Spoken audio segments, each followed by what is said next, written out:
Everybody get up, it's time to slam now. We got a real jam. Slam. So the first simple run that we try is just kind of an open space where we have this semicircular barrier. We see on the left-hand side of the screen, we see the map that the SLAM program is generating, and on the right-hand side, we see an image of what the robot's seeing as it tries to generate this map. So right now, it's looking kind of around at the semicircular barrier, and you see it has a pretty good idea on the map of kind of where the bounds of its world are.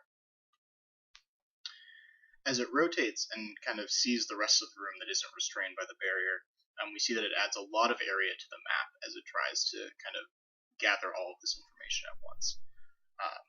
Our next run is a little bit more complicated.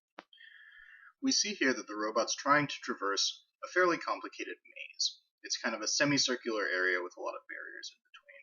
So we see as it goes through the first one that it does have a pretty good idea of what the barriers are around it as it's passing through them. We see that as it kind of rotates around, it gets a better idea of its immediate surroundings. We'll notice here that as it rotates, it has a surprising amount of error as to where it thinks it is. We see the dot jumping around simply as it rotates around, trying to get a better idea of where it is.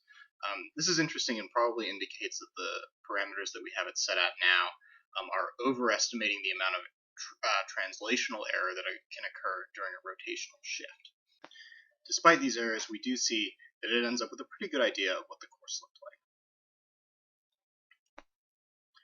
This last trial uses this GMapping demo that comes pre-installed with ROS. In this, we notice that the map that's being generated also highlights certain areas that it notes are possible obstacles that are immediately next to the turtlebot. So we see here that it actually does a much better job than the kind of base GMapping software does. We see that the actual course that it maps out is much closer to the real thing, and does simply do a better job actually assessing where the barriers are. As we get to the end, we kind of move the bot away from the actual course a little bit so that we can actually see the map that's generated.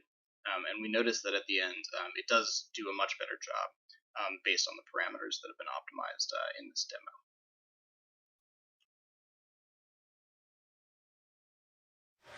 Everybody get up, it's time to slam now. We got a real jam.